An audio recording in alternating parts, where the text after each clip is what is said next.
एक छोटे से गांव में सुंदर नाम का आदमी अपनी पत्नी कविता और 10 साल के छोटे बेटे सौरभ के साथ रहता था। सुंदर का गरीबी के मारे बुरा हाल था। उसके घर में कई कई दिन भोजन नहीं बनता था। एक दिन गांव में एक आदमी मिठाई बेचने आता है। बड़ी दूर से आए हैं, प्यार का तोहफा लाए हैं, अपना लो या ठुकरा दो भैया, हम तो मिठाई लाए हैं। खाओगे एक बार तो मांगोगे बार बार, मिठास भरी है इसमें, सबको भाएगी ये मेरे यार। देखते ही देखते मिठाई खरीदने वालों की भीड़ लग जाती है। कविता और उसका बेटा सौरभ अपने घर के दरवाजे के बाहर बैठे हुए होते हैं। मिठाई वाले को देखकर सौरभ अपनी माँ से कहता है, माँ देखो ना, सब मिठाई खरीद रहे हैं, मुझे भी मिठाई दिलवाओ। बेटा मेरे पास पैसे नहीं है, जब ये अगले हफ्ते मिठाई बेचने आएगा तब मैं तुझे मिठाई दिलवाऊंगी। नहीं, मुझे अभी मिठाई चाहिए। आप मुझे हर बार यही कह के बहका देती हो कि अगली बार दिलवाऊंगी। सौरभ अपनी माँ से मिठाई लेने के लिए जिद करने लगता है। कविता गुस्से में आकर सौरभ के 2 थप्पड़ मारकर अंदर ले जाती है। रोना बंद कर, जब एक बार कह दिया मेरे पास पैसे नहीं है तो फिर मैं तुझे मिठाई कहाँ से दिलवाऊं? तुझे पता भी है हम कितनी मुश्किल से अपना गुजारा कर रहे हैं, घर में एक पैसा भी नहीं है। ये कहते हुए कविता की आंखों में आंसू आ जाते हैं। उतने में ही सुंदर आ जाता है, जो कविता से कहता है, अरे क्या हुआ, तुम्हारी आंखों से आंसू क्यों आ रहे हैं? कुछ नहीं, बस अपनी तकदीर को देखकर रोना आ गया। आज मिठाई वाला आया था, सौरभ मुझसे जिद करने लगा कि मुझे मिठाई दिलवाओ। मैंने उसे गुस्से में पीट दिया। तुमने ये क्या किया कविता? उस मासूम को क्या पता हमारी मजबूरी का? तुम उसे प्यार से समझा देती ये बात। प्यार से मानता कौन है जो मैं उसे समझाऊं? घर में एक पैसा नहीं है, पूरे 2 दिन हो गए हैं घर में खाना पके। कब तक यूँ फाका किया जाए? एक तुम हो सारी जिंदगी सीधेपन में निकाल दी। आजकल सीधे आदमियों का जमाना नहीं है। कविता ऐसी बात नहीं है, तुम जानती हो कि मैं कितनी मेहनत से काम करता हूँ, लेकिन फिर भी मेरी तकदीर में पैसा नहीं है। इसमें मैं क्या कर सकता हूँ? तुमसे मैंने कितनी बार कहा है, समझ और मेहनत से काम किया करो।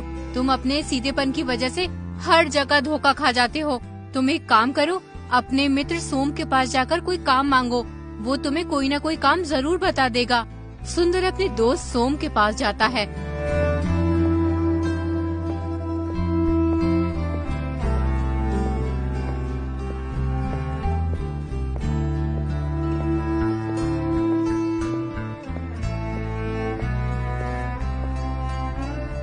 और उससे कहता है, सोम, मैं इस वक्त बहुत परेशानी से गुजर रहा हूँ। गरीबी से हाल बेहाल हो रहा है, घर में खाने के लिए अनाज का एक दाना भी नहीं है। सोम भाई, तेरे पास एक उम्मीद लेके आया हूँ। तुम्हारे पास ढेर सारी जमीन है, घोड़े हैं, बैल हैं। तुम मुझे अपने खेतों या जानवरों की देखभाल का कोई भी काम दे दो। बड़ी मेहरबानी होगी भाई, मैं बहुत ही मेहनत और ईमानदारी से काम करूंगा तुम्हारा। सुंदर, अब मेरे पास कुछ भी नहीं है, ना जमीन, ना बैल, ना घोड़े। यूँ समझ लो मेरा हाल भी बिल्कुल तुम्हारी तरह है। हाँ, अगर फिर भी तुम मेरे साथ काम करना चाहते हो तो मैं तुम्हें अपने साथ रख सकता हूँ, लेकिन देखो काम थोड़ा मुश्किल होगा। मुश्किल तो सभी काम होते हैं भाई, अगर हम मेहनत से करें तो मुश्किल काम भी आसान लगने लगता है। ये काम इतना आसान नहीं है जितना तुम समझ रहे हो। दरअसल मैं एक आदमी के साथ मिलकर चोरी का काम करता हूँ। अगर तुम चाहो तो तुम भी हमारे साथ चोरी का काम कर सकते हो। चोरी? अरे नहीं नहीं नहीं भाई, मुझसे चोरी का काम नहीं होगा। देखो सुंदर, घर के गुजारे के लिए कुछ ना कुछ तो करना ही पड़ेगा। अब यूँ बीवी बच्चों को भूखा तो नहीं देखा जाता ना। सुंदर को सोचने के बाद सोम से चोरी करने के लिए हामी भर देता है। अब सोम, सुंदर और राकेश तीनों चोरी करने लगते हैं। कुछ ही दिनों में वो अच्छा खासा धन चुराकर जमा कर लेते हैं। एक बार उनके हाथ सोने के सिक्कों से भरा मटका लग जाता है। वो उस मटके को ऐसी जगह छुपा देते हैं जहाँ किसी की नजर न पड़ सके। उसके बाद वो तीनों उसकी हिफाजत अपनी जान से भी ज्यादा करने लगते हैं। कुछ ही दिनों में उन तीनों का मन चोरी से भर जाता है। एक दिन सोम अपने दोस्त से बोला, मैं तो इस चोरी की जिंदगी से तंग आ गया हूँ। हमें हमेशा चौकन्ना रहना पड़ता है, कहीं कोई चोरी करते हुए पकड़ न ले। अगर किसी ने पकड़ लिया तो भाई मार मार के बुरा हाल कर देगा और फिर राजा के पास ले जाएगा और राजा अलग सजा देंगे चोरी करने की।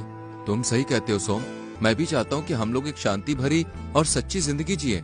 चोरी से आज तक कभी किसी का भला नहीं हुआ है, इसलिए हमें अब ये चोरी का काम छोड़ देना चाहिए। इस मटके से सिक्के निकाल कर बेच देते हैं। जितने भी पैसे मिलेंगे इन सिक्कों के, उनसे हम कोई काम कर लेंगे और फिर सुख चैन से अपना जीवन जिएंगे।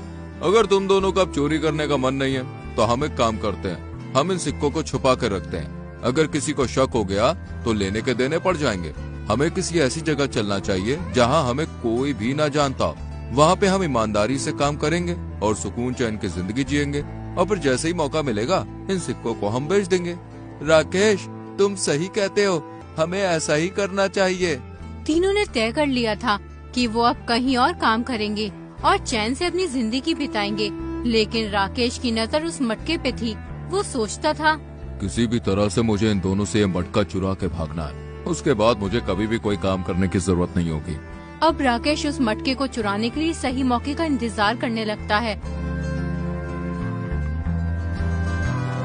तीनों मटका लेकर गांव से दूर एक जंगल में पहुंच जाते हैं। वहां उन्हें एक बुढ़िया का घर मिलता है। राकेश बुढ़िया से कहता है, हम तीनों व्यापारी हैं, शहर में कुछ काम धंधा शुरू करना चाहते हैं। आपका घर शहर के बहुत नजदीक है, जो हमारे लिए बहुत ही फायदेमंद होगा। इससे हमें शहर आने जाने में बहुत आसानी होगी। हम अपने व्यापारिक कामों को बेहतर तरीके से संभाल पाएंगे। हम कुछ दिनों के लिए आपके घर में रुकना चाहते हैं। इसके बदले हम आपको अच्छे खासे पैसे भी देंगे। पैसों का नाम सुनकर बुढ़िया अंदर ही अंदर खुश होने लगती है। बुढ़िया बहुत ही लालची थी, लेकिन जितनी वो लालची थी उससे कहीं अधिक ईमानदार भी थी। उसने तीनों की खूब खातिरदारी करी और फिर बोली, आप जब तक चाहे तब तक यहाँ रह सकते हैं, इसे अपना ही घर समझो। तीनों को पता लग चुका था कि बुढ़िया बहुत ही नेक और सच्ची औरत है, जिसे पराई दौलत का लालच नहीं है। इसलिए उन्होंने अपना सोने के सिक्कों से भरा मटका बुढ़िया को संभालने के लिए दे दिया। कृपया आप इस मटके को संभाल कर रखना, और एक बात का ध्यान रखना, इस मटके को हमें तभी देना जब हम तीनों एक साथ तुमसे मटका लेने आए। ठीक है, मैं इस मटके को बहुत ही संभाल कर रखूंगी, लेकिन इस मटके के अंदर क्या है ये तो बताओ मुझे। इस मटके के अंदर हम तीनों की जिंदगी भर की कमाई है, इसलिए तुम्हें संभालने के लिए दे रहे हैं। बुढ़िया उस मटके को एक खुफिया जगह पर छुपा देती है, जिससे किसी को पता न चले। अगले दिन तीनों काम करने की तलाश के लिए निकल जाते हैं। पूरा दिन हो जाता है, लेकिन उन्हें कहीं भी काम नहीं मिलता, इसलिए वो बहुत थक जाते हैं। फिर वो बुढ़िया के घर से थोड़ी दूर एक पेड़ के नीचे बैठे होते हैं। भाइयों, पूरा दिन हो गया, लेकिन कहीं भी काम नहीं मिला। मुझे तो बहुत तेज भूख लग रही है। ऐसा मन कर रहा है किसी पेड़ के नीचे बैठकर खाना खाया जाए। थक तो मैं भी बहुत गया हूँ और मुझे भी बहुत जोर की भूख लगी है, लेकिन खाना लेने जाएगा कौन बुढ़िया के घर? राकेश इसी घड़ी का इंतजार कर रहा था। वो सोचने लगता है, ये सही वक्त है उस मटके को गायब करने का। किसी भी तरह मुझे बुढ़िया से वो मटका लेना होगा। मैं जा रहा हूँ खाना लेने, तुम दोनों आराम करो यहाँ पे।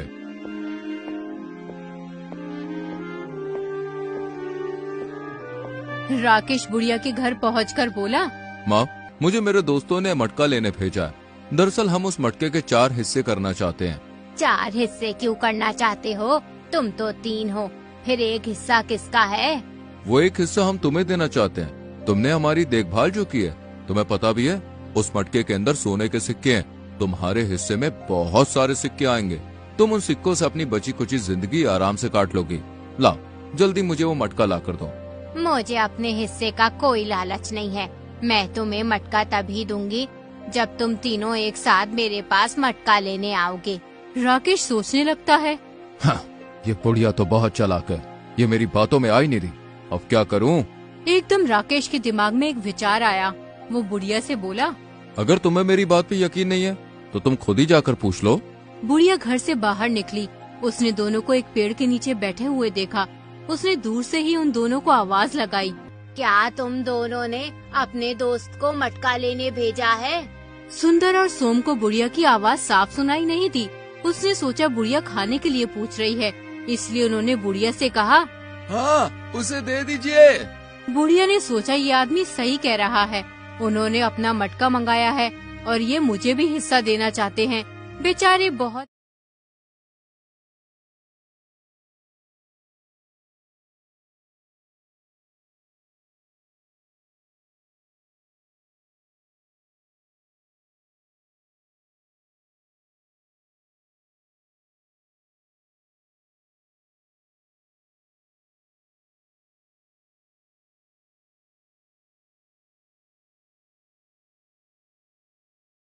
खाना लेके नहीं आया? मुझे तो कोई मसला लगता है, हमें चल के देखना चाहिए वहाँ पे। दोनों बुढ़िया के घर की ओर निकल पड़े।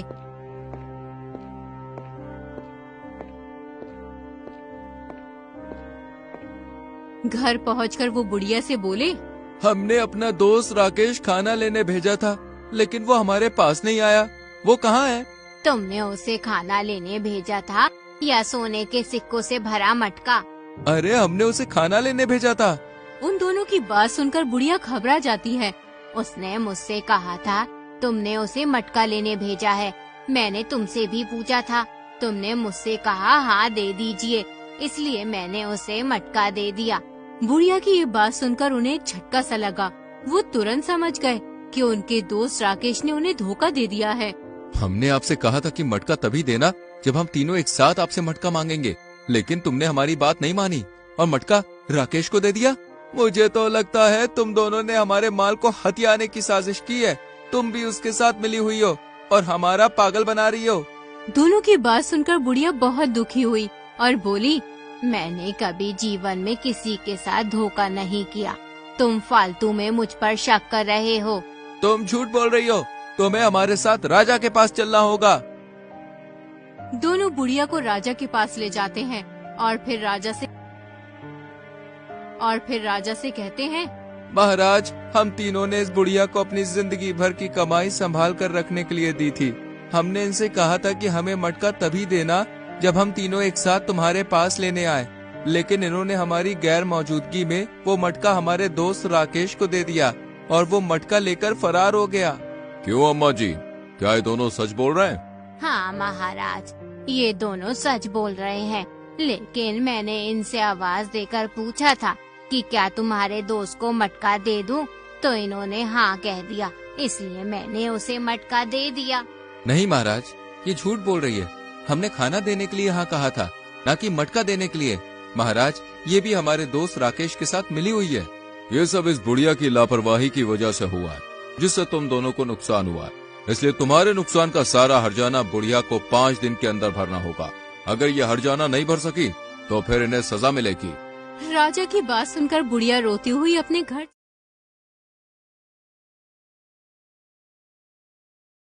हे ईश्वर, मेरी मदद कर। मैं उन दोनों का धन कहाँ से लौटाऊं इस बुढ़ापे में? मैं उनके धन की भरपाई कहाँ से करूँगी?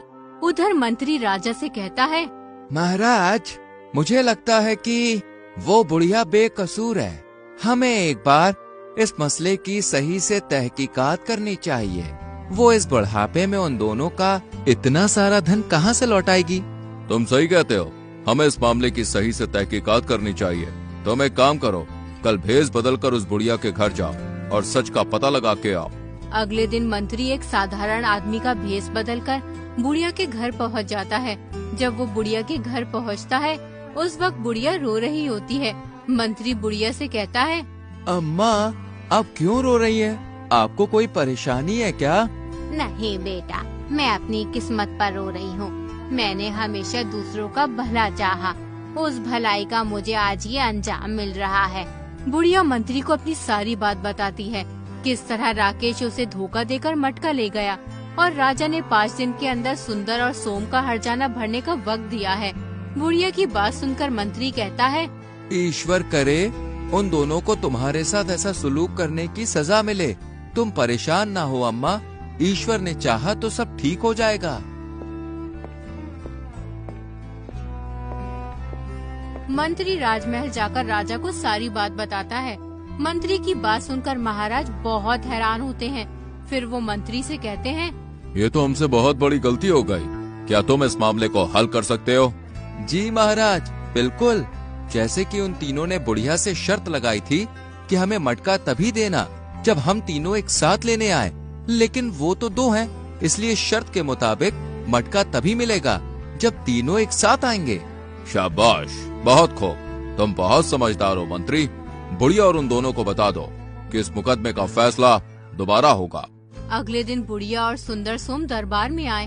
राजा ने उन दोनों से कहा, तुम्हारी शर्त ये थी कि बुढ़िया वो मटका तभी दे तुम्हें जब तुम तीनों एक साथ मटका लेने आओ। जी बिल्कुल महाराज, हमने ऐसा ही कहा था। तो ठीक है, फिर फैसला हो गया। बुढ़िया तुम्हें मटका देने के लिए तैयार है, लेकिन तुम्हें मटका तभी मिलेगा जब तुम तीनों एक साथ मटका लेने आओगे। अगर तुम्हें अपना मटका चाहिए तो तुम्हें अपने तीसरे मित्र को भी लाना होगा, तभी तुम्हें मटका मिल सकता है। जाओ अपने तीसरे साथी को बुला कर लाओ, जिससे शर्त पूरी की जा सके। लेकिन महाराज, हम उसे कहाँ से तलाश करके लाए?